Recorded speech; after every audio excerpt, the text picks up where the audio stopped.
तो नमस्कार दोस्तों, कैसे हैं आप सभी। आपका स्वागत है हमारे चैनल पर। आज हम पढ़ेंगे मनुष्यों में लिंग निर्धारण। तो चलिए समझते हैं कि मनुष्यों में लिंग का निर्धारण कैसे होता है। तो देखिए क्या होता है कि मनुष्य जो होते हैं उनमें कुल कितने गुणसूत्र पाए जाते हैं। 23 जोड़े जो होते हैं वो गुणसूत्र पाए जाते हैं। अब जो 23 जोड़े गुणसूत्र होते हैं ये प्राय दो टाइप के होते हैं, 22 प्लस 1 जोड़े और, ठीक है। तो ये दो रूप में पाए जाते हैं। तो जो पहले जो 22 जोड़े गुणसूत्र होते हैं इनको कहा जाता है सोमैटिक क्रोमोसोम। इनको सोमैटिक क्रोमोसोम कहा जाता है। सोमैटिक, या इसको कह सकते हैं कि कायिक गुणसूत्र कहा जाता है। अब ये कायिक गुणसूत्र इसलिए कहा जाता है क्योंकि ये पूरे शरीर का निर्माण करते हैं। तो काया मीन्स होता है शरीर।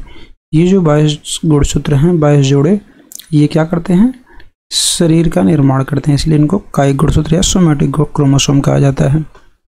जो 23वां पेयर है, ये जो गुणसूत्र होता है ये लिंग गुणसूत्र होता है। इसको हेटेरोक्रोमोसोम भी कहा जाता है। इसको क्या कहते हैं, हेटेरोक्रोमोसोम। हेटेरोक्रोमोसोम भी कहा जाता है। तो ये जो 23वां जोड़ी गुणसूत्र है ये क्या करता है, ये लिंग का निर्धारण करता है। ये लिंग का निर्धारण करता है कि जो भी जीव होगा वह मेल होगा या फीमेल होगा। इस बात का निर्धारण कौन करता है, 23वां जोड़ी गुणसूत्र करता है। अब देखिए ये कैसे निर्धारित होता है। जैसे दो हम इसमें युग्मक ले लेते हैं। अब एक मेल का एक फीमेल का ले लेते हैं। अब इनसे जो युग्मक बनेंगे, जो इनके युग्मक में गुणसूत्र होंगे, अब जो मेल गुणसूत्र होते हैं वो X और Y होते हैं, और जो फीमेल में गुणसूत्र होते हैं वो X और X होते हैं। ये लिंग गुणसूत्र की बात हो रही है। तो ये हो गए क्या, गैमेट इनको कहा जाता है। अब इन गैमेट का जब हम संयुग्मन करवाएंगे तो देखते हैं क्या बन रहा है। XX,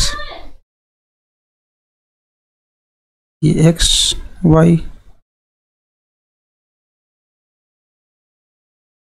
ये भी XX और ये XY बन रहा है। तो हम देख रहे हैं कि दो इसमें XX हैं और दो XY हैं, यानी कि 50% ये 50% जो मेल हैं और 50% फीमेल हैं। तो इस तरह से लिंग का निर्धारण किया जाता है।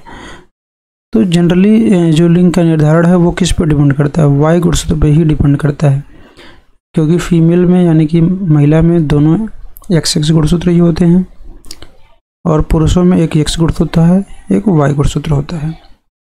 बात समझ में आ रही ना। तो होता क्या है कि जो मेल के जो 22 गुणसूत्र होते हैं वो ऑटोसोम होते हैं, वो सेम होते हैं, और जो 23वां पेयर होता है वो हेटेरोसोम होता है। वो या तो XX होगा या फिर जो है XY होगा, ये अलग होता है, इसको हेटेरोसोम कहा जाता है।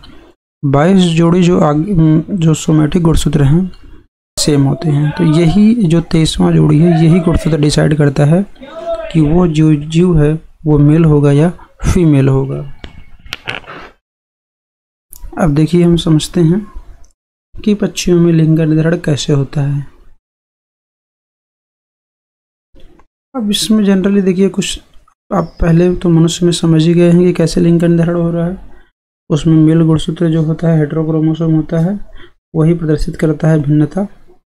पक्षियों में क्या होता है कि जो पक्षियों में जो मादाएं होती हैं वो विषमता को प्रदर्शित करती हैं, यानी कि जो मादा होती है उसमें जो नर होता है, नर में समजात लिंग गुणसूत्र होते हैं जिसको हम Z द्वारा प्रदर्शित करते हैं, लेकिन जो मादा होती है उसके क्रोमोसोम को हम ZW से प्रदर्शित करते हैं। ये आप इसको नर कह सकते हैं, ये मादा है।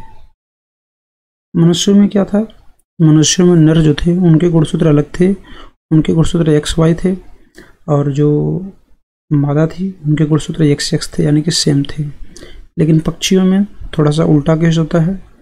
नर जो होते हैं उनमें गुणसूत्र सेम होते हैं ZZ, और जो मादाएं पक्षी होती हैं उनके क्रोमोसोम अलग होते हैं जिनको ZW से प्रदर्शित करते हैं। अब फिर वही सेम बाकी प्रोसीजर है, अब इनका संयुग्मन कराएंगे तो ZZ ZW ZZ और ZW। इस तरह से हम देख रहे हैं कि 2 ZZ यानी कि 2 मेल बन रहे हैं और 2 ZW यानी कि 2 फीमेल बर्ड बन रहे हैं। इस तरह से पक्षियों में लिंग का निर्धारण होता है। तो आई होप वीडियो आपको समझ में आया होगा। ऐसे ही और वीडियो के लिए आप हमारे चैनल पर बने रहें, और इस भी इससे रिलेटेड टॉपिक देखने के लिए आप हमारे चैनल पर जा सकते हैं। धन्यवाद।